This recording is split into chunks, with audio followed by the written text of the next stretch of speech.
And good morning, friends. Thank you for being here. Thanks for joining us on the bright side. I am, I'm Pharmacist Ben.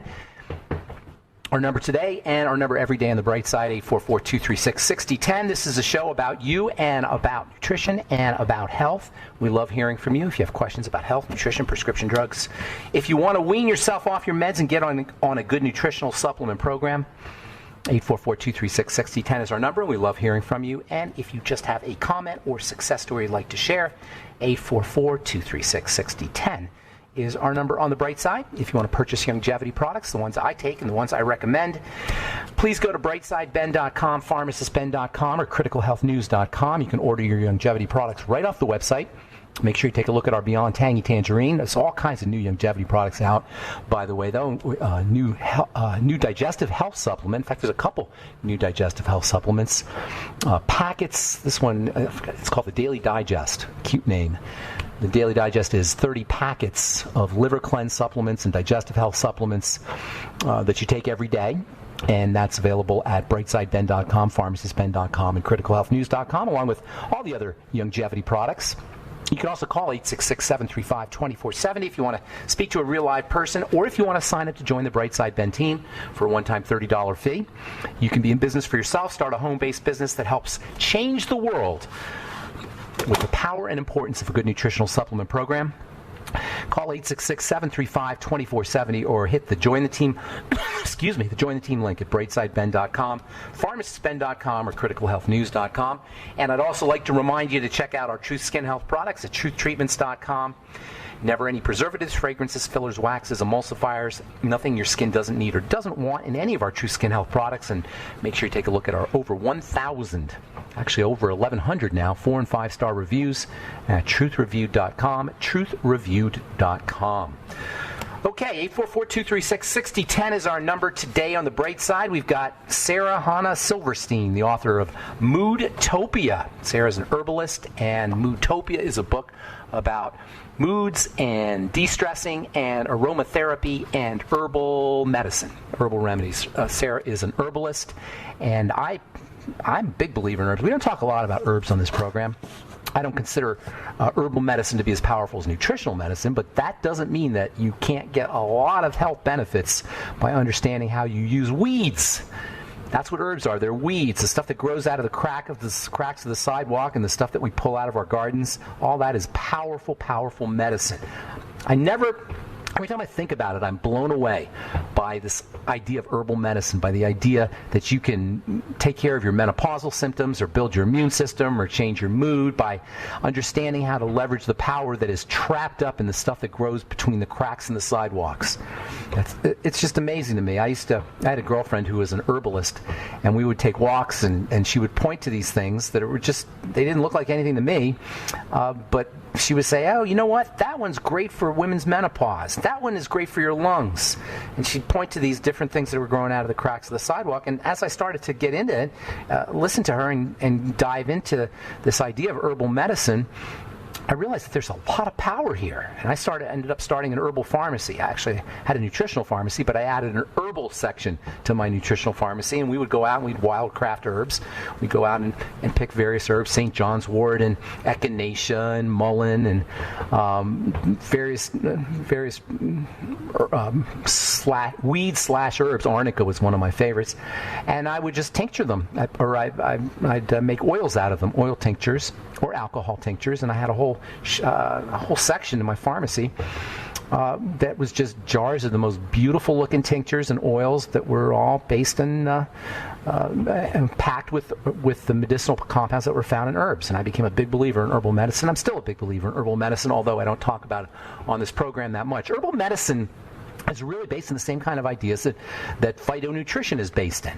Phyto meaning plant, nutrition, phytonutrition. Now, when we talk about phytonutrients, typically we talk about vitamins and minerals and substances like flavonoids and carotenes. These flavonoids, these carotenes, and these sterols, and these tannins, etc. These are all the stuff that's in herbs.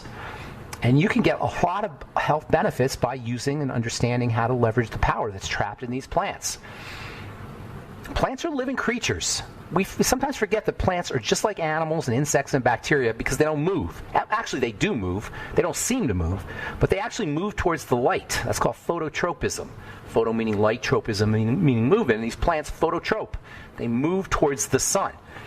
And these beautiful, beautiful creatures, plants that is, have something very interesting about them. It's called chlorophyll, and chlorophyll arguably is the most fascinating molecule on the planet. Chlorophyll is tasked with the job of turning the sun into sugar. Sit with that one for a second. The sun gets turned into sugar via the action of chlorophyll. And technically speaking, from a quantum perspective, what we say is photons get turned into electrons. Light gets turned into matter via the action of plants, via the action of chlorophyll. And if you look at the chlorophyll molecule, it is so amazing. The chlorophyll molecule is this complex ring, symmetrical circle, but not just a circle. It's a circle made up of various components, and trapped in the middle of the chlorophyll circle is the element magnesium, a little piece of magnesium. That's what accounts for the green color. So you have this gorgeous symmetrical mandala, almost, a beautiful circle of molecules, of energy, and right in the middle of it is a magnesium. And that's amazing right there, just the gorgeousness of this molecule. But what's really amazing is this chlorophyll molecule, this beautiful ring with an atom of magnesium right in the middle of it, looks exactly like hemoglobin. I'm talking exactly, with one exception. This complicated ring made up of various carbon atoms and nitrogen atoms and hydrogen atoms, this beautiful mandala-like ring with a magnesium right in the middle of it, looks exactly like hemoglobin, except for in hemoglobin, instead of magnesium, you have iron. Chlorophyll is like the hemoglobin of a plant, except instead of magnesium, instead of iron, it has magnesium in it. Iron giving blood its red color, and magnesium giving chlorophyll its green color. There's so much amazingness in the plants. And by the way, plants have a lot more life than just moving towards the sun. They also communicate to each other. They talk to each other. They actually talk to plants. Or they talk to animals, I should say. They talk to bees. Plants communicate to bees to say, hey, pollinate me.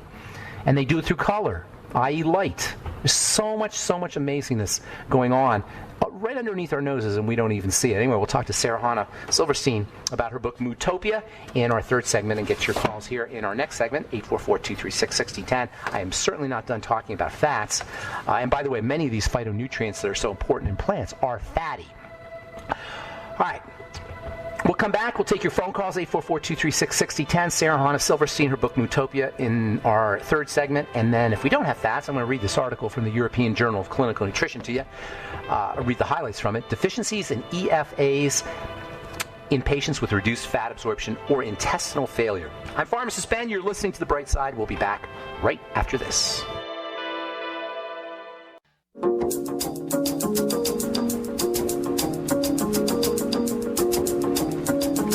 All right, we're back on The Bright Side, and we have lines open for you. 844-236-6010 is our number. Sarah Hannah Silverstein will be with us at the bottom of the hour. Her book is Moodtopia. It's about moods and more, and it's about herbal remedies and more, aromatherapy and herbal remedies. We're going to talk about adaptogens, which we've touched on this program. Adaptogens are classic phytonutrients, or I should say phytonutrients are adaptogens. Adaptogens are molecules that help the body adapt. Specifically, they help cells adapt, meaning they help the cells maintain balance under conditions of stress. And this is such a cool function that plants serve. They have this ability to help us handle the ups and downs of life. And by that I mean they help our cells handle the ups and downs of biochemistry. And human beings have evolved, our cells have evolved, our biochemistry has evolved to be able to interact with the biochemistry of herbs, with phytonutrients. This is so amazing. There's this interaction that has developed over the course of millions of years between animal cells and plant cells. And plant cells are jobbed with helping animal cells adapt to stress. This is the concept of adaptogens.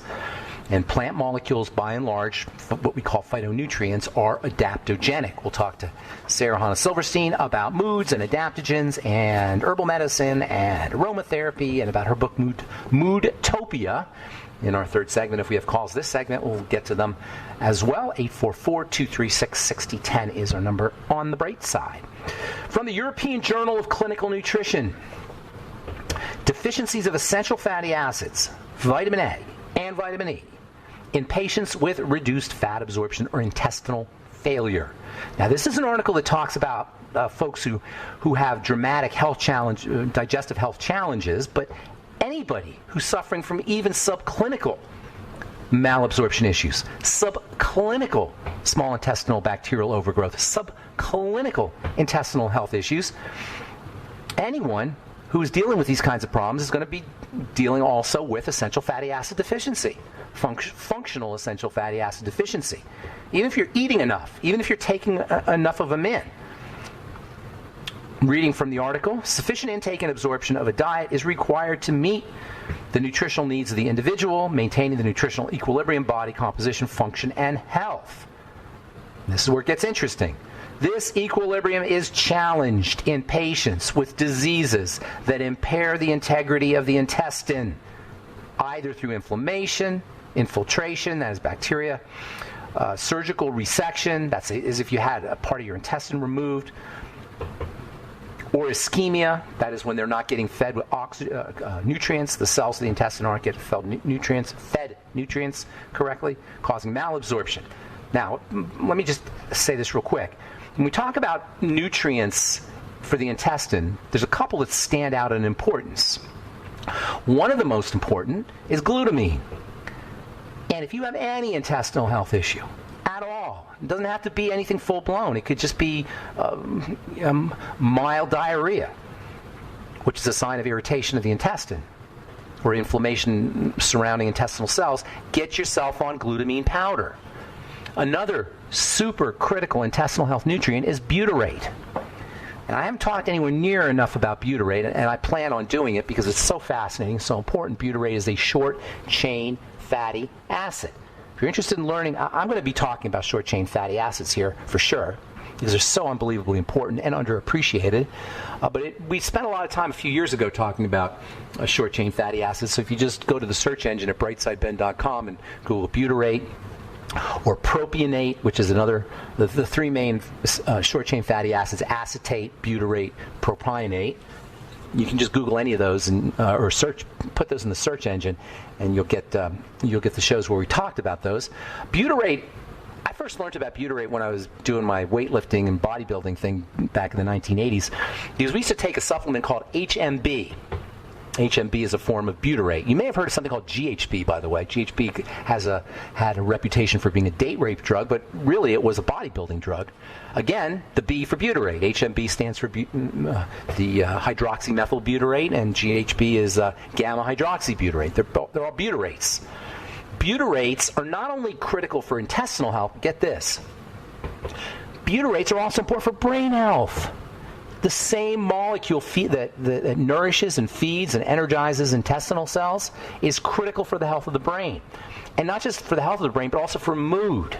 Butyrate is a mood enhancer. And one of my favorite benefits for butyrate is it's an appetite suppressant. You can lose weight by understanding how to leverage the power of short-chain fatty acids. Now, you can take butyrate supplements, but the best way to get your butyrate is from eating fiber. Why? Because one of the jobs of gut bacteria is to transform fiber into these short-chain fatty acids, especially butyrate. And this is one of the main reasons, there's several, but this is one of the main reasons why fiber is so important for intestinal health.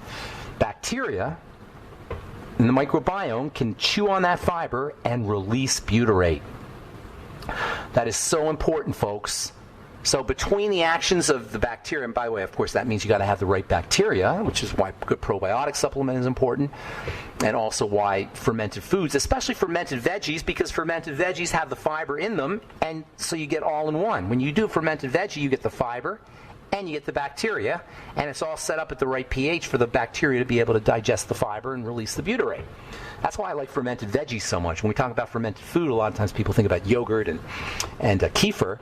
Those are fermented dairy products. Of course, those are important. You probably get some butyrate there too. But the fiber in the fermented veggies is a great substrate for the bacteria to work on to release butyrate. So butyrate is really important for intestinal health, critically important for intestinal health. So is the amino acid glutamine. There is there's kind of a little bit of controversy around glutamine. Dr. Russell Blaylock, who, in my humble opinion, is not always right, we'll say. He doesn't believe you should be supplementing with glutamate. Turns out that glutamate has such an ability to energize cells that, according to Dr. Blaylock, it may energize cancer cells, and that may be true, but that's not a reason to avoid glutamine. I should say glutamine. Glutamate is a little bit different. Glutamate and glutamine are not the same thing, just to be clear about that. Glutamate is an excitatory neurotransmitter for the brain. Glutamine is an amino acid that's involved in wound healing and energizing intestinal cells. So if you have any kind of intestinal health problem, you're going to be at risk for malabsorption of fats, and that can wreak havoc on overall health, especially in terms of essential fatty acids. We talked about how important essential fatty acids are for the skin. Vitamin A is also important for the skin. Vitamin E is also important for the skin. For that matter, vitamin D and vitamin K, which are two underappreciated fatty vitamins, are also important for the skin. And the flavonoids and carotenes and phytonutrients that we've been talking about are also important for the skin. That's why one of the first things that will happen, one of the first clues that you're having a malabsorption issue or you're having an intestinal health issue is acne. Psoriasis and eczema can also be involved. Dry, scaly skin, xerosis as they call it, is also involved. And it could be also something that's not as dramatic as a skin disease, something as under the radar as accelerated skin aging and wrinkles. I can usually look at somebody's skin and tell you, even if there's no full-blown rashes or acne or lesions or disease, if they're dealing with a fat malabsorption issue or a fat intake issue, by thinning of the skin. It's one of the things that these fats do is they help turn on genetics that build tissue, especially connective tissue in the skin. All right, I'm Pharmacist Ben, 844-236. Oh, actually, we've got a guest coming up. It's our third segment. Sorry about that. Sarah Hannah Silverstein. In our next segment, her book is Mootopia. We'll take a commercial break and be back right after this.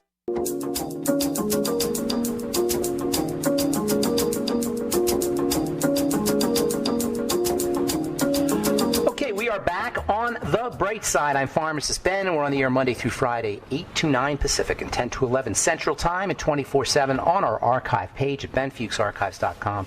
We also have a search engine up at benfuchsarchives.com. You can enter in various topics, and if you miss a program or if you want to review a program, you can just enter in specific dates into the search box at benfuchsarchives.com. We also have archives at brightsideben.com, and we have awesome news stories, blog posts, and videos at criticalhealthnews.com. Thank you, Jonty, for setting that one up. And also my blog, pharmacistben.com. Thank you to Robert Lundgren for setting that one up. pharmacistben.com, criticalhealthnews.com, and brightsideben.com. You can also purchase all your favorite longevity products on our websites as well. And don't forget to take a look at our True Skin Health products, all formulated in my compounding pharmacy for wound healing. Wound healing equals beauty. Health equals beauty.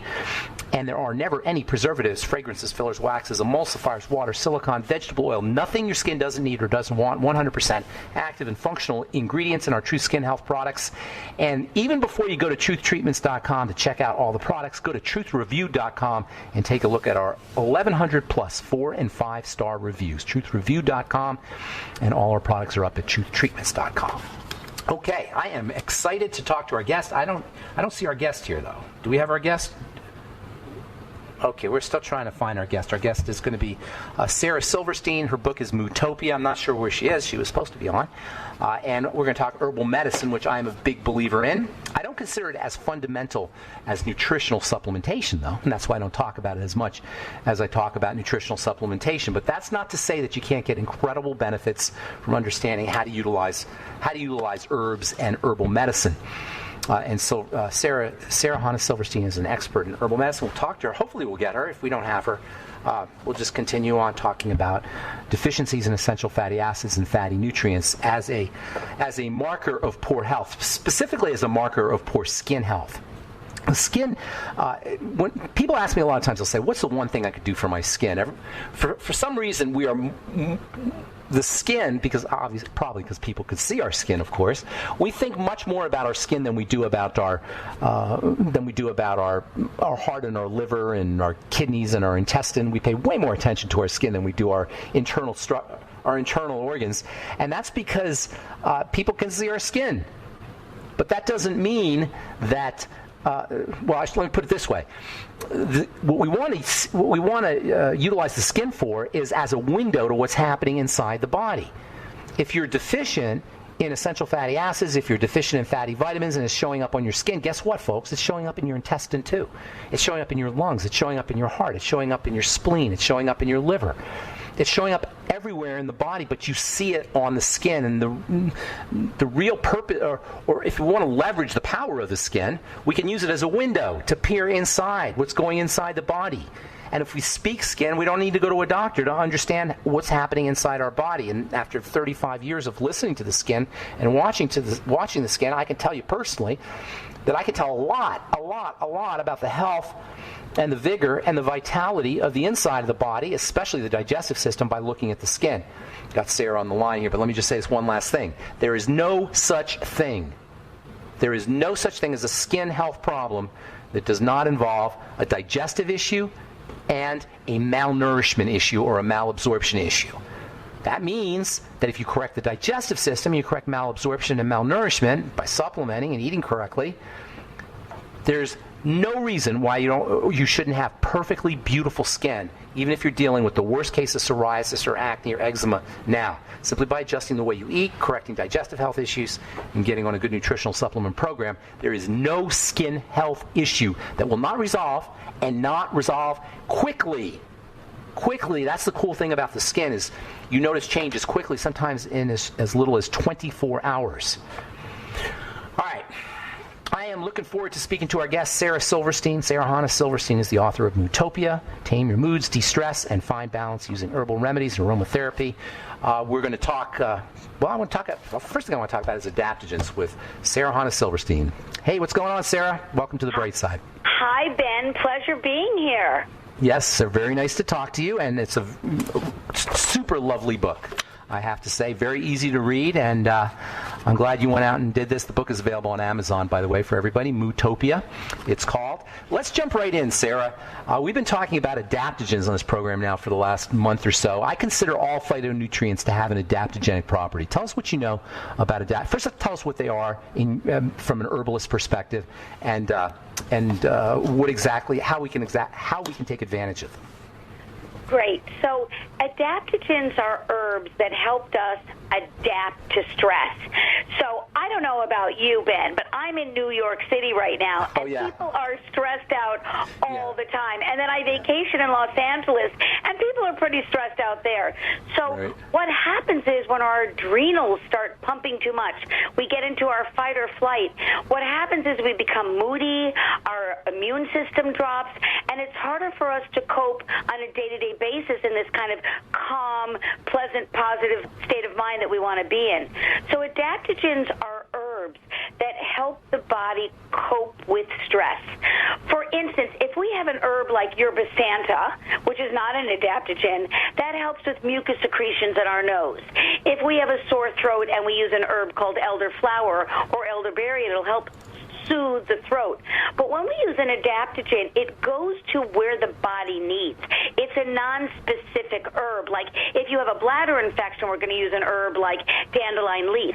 So an adaptogen is a body tonic. It helps the entire body cope with the stresses of life.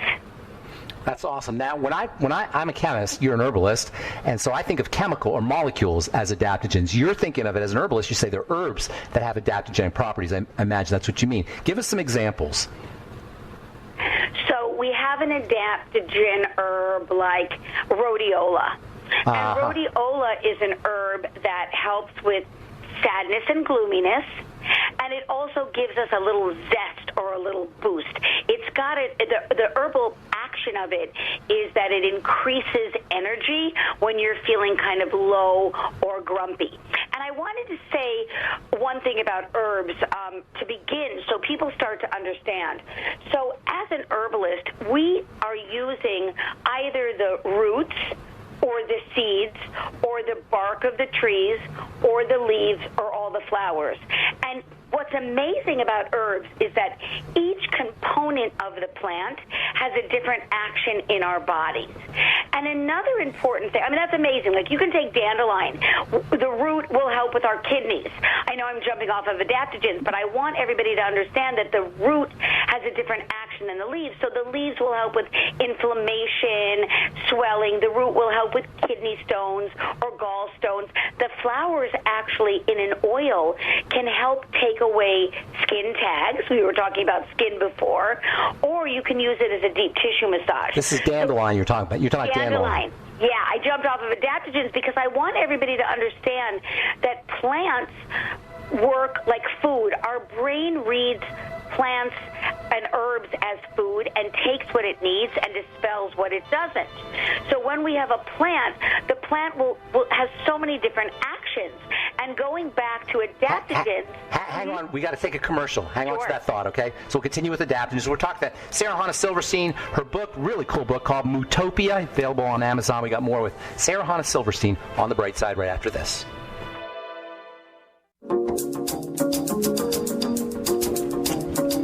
We are back on The Bright Side talking to Sarah Hannah Silverstein. Her book is Moodtopia, available on Amazon. Really easy to read and got lots of good health information. Sarah, before I went to break, and before you digressed about dandelion, which, by the way, I love dandelion root, especially for the liver, and this idea that the root is different from the stem and from the bark and from the leaf, that's really cool, too. But I want to continue talking about this idea of adaptogens. So you were mentioning rhodiola. How can people, I hear about rhodiola as an antidepressant. I assume that's the adaptogenic effect, is the antidepressant effect. Is that right?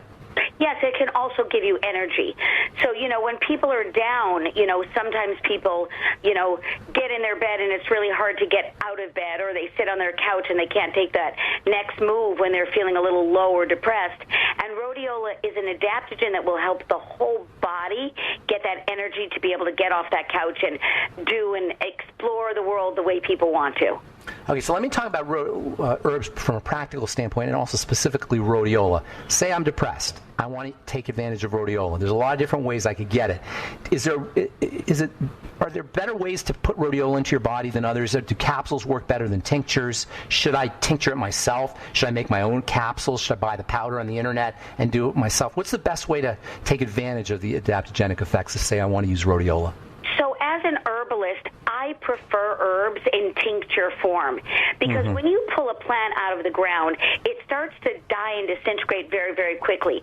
So what herbalists do is once they extract the plant, the root, the leaves from the ground, they put it right away in a grain alcohol or a glycerite, and the grain alcohol or glycerite starts to break down the plant.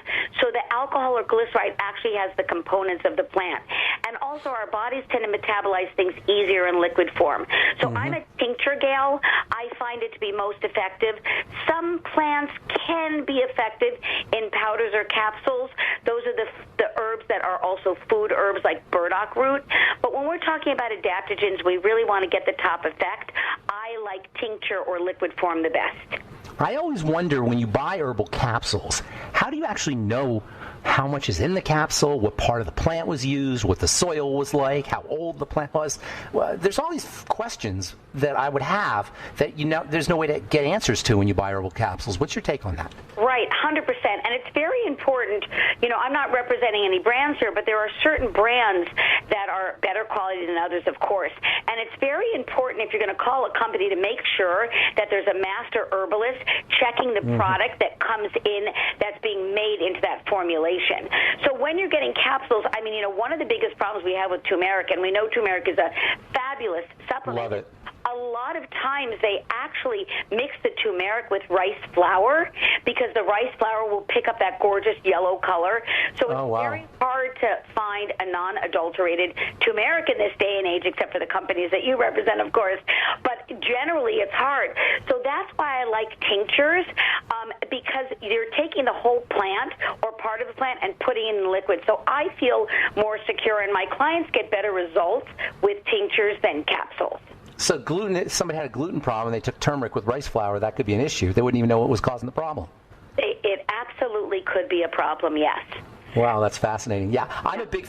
When I first heard about turmeric in pharmacy school, believe it or not, almost 30 years ago, and I didn't really take it that seriously, but I'll tell you what, I'm taking it seriously now. That is one that I have to say that's my favorite, or at least the most, from a medicinal standpoint, my favorite herb. Would you agree that that's the most medicinal of herbs, or do you have one that you think more? It's on the list, but I'm an herbalist, so I like herbs like motherwort and skullcap. Yeah, motherwort. Lemon balm, yeah. So motherwort grows out of the. Motherwort's one of those. I used to. I was telling the story before I went to break, or before you got on. I had a girlfriend who was an herbalist, and she really got me into herbs. And we used to go wildcrafting, and she used to point to things that grew out of the cracks of the sidewalk. And one of them was motherwort. It grew out of the cracks of the sidewalk, and she would say, "You know what? That's great for menstrual cycles and women's reproductive issues." And I always found that amazing that this medicine grows out of the cracks of sidewalks, or gets, we use weed killers to get rid of. Yeah, absolutely. It's very funny because I was in Midtown Manhattan, and it was one of my first herbal classes, and the teacher and everyone that was at the class were like from New Jersey and Connecticut and these beautiful rural areas, and there I was as a little city slicker, and the woman said, if you want to heal a person, see what grows around their house. So I went over to her, with my high heels and sunglasses perched on my head, and I said, have you been to Brooklyn lately? We've got concrete, we've got fire escapes, we've got cars. Like, really? What am I giving to my clients? She said, open your eyes and start looking between the cracks of the concrete. And I have to tell you that within a 1-block radius, I found 10 medicinal herbs growing. Amazing? Under what did you find? In What'd you alleyways. What'd you find? Sarah, what herbs were growing in Brooklyn? We have ginkgo growing all over the place when you look up, which is great for your lungs. It helps with concentration. Brain, we had a lot of mullein growing. Mullein is another lung herb. Of course, remember we're living in a crowded city. Lung herb. I found shepherd's purse, which helps with excessive bleeding. A woman during her cycle that bleeds too much, or a kid that gets bloody noses. We have shepherd's purse growing. Of course, we had dandelion everywhere. And here's the most amazing thing. During COVID, and Brooklyn was hit very hard with COVID, there was an herb that was growing, Ben, like I've never seen it in 30 years of living here. What was it? On everybody's lawns, backyards. It's an herb called cleavers. Cleavers is an herb that helps with the lymphatic system. So when you breathe a bacteria or virus in your nose and it enters your body, you want it to go through your lymphatic system and get out of your body. And Ben, I've never seen so much cleavers growing. It was as if part of the healing was growing right before our eyes. How mind-blowing is that? That's so mind-blowing. I remember we had a fire here in Colorado, in Boulder, and right where the fire was, St. John's wort started growing. St. John's wort, of course, is for burns, and all of this St. John's wort and never grew there before. All of a sudden, St. John's wort grew. And so does that? I know you're a spiritual lady anyway, but does that connect you with God or the God force or whatever you want to call it, divine intelligence, when you see stuff like that or hear stuff like that? Well, I may be somewhat spiritual, but seeing all the pain and hardship in the world, I struggle with it all the time. But I do see that the most amazing thing is that the plants are here to heal us. And even in crowded cities, exactly what we need grows. And I hear stories all the time about when there's fires in the area.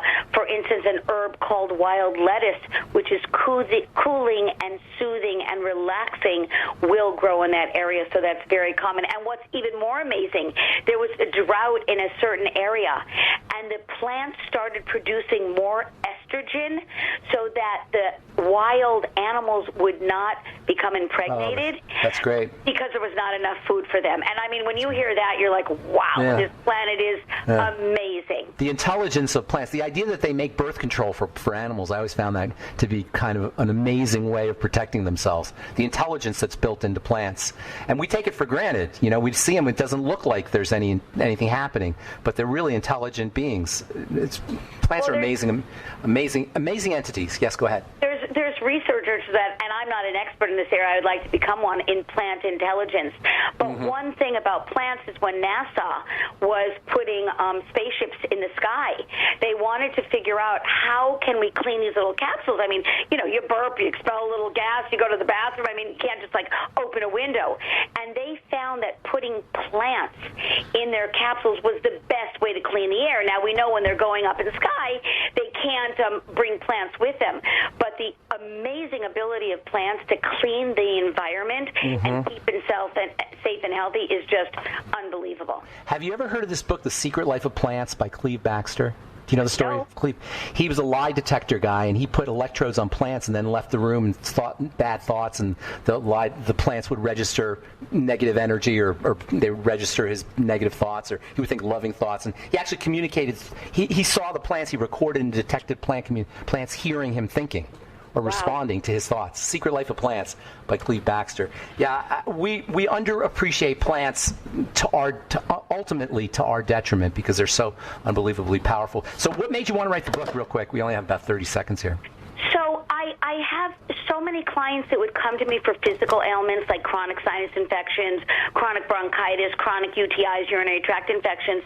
And one of the bottom lines I always found was that they would struggle emotionally, be too sad, frustrated, overwhelmed, exhausted. And so I wanted to study plants from a psychological perspective. And I was amazed at how herbs can help with emotions. And we know that psychotropic meds are just, a little epidemic in our country these days.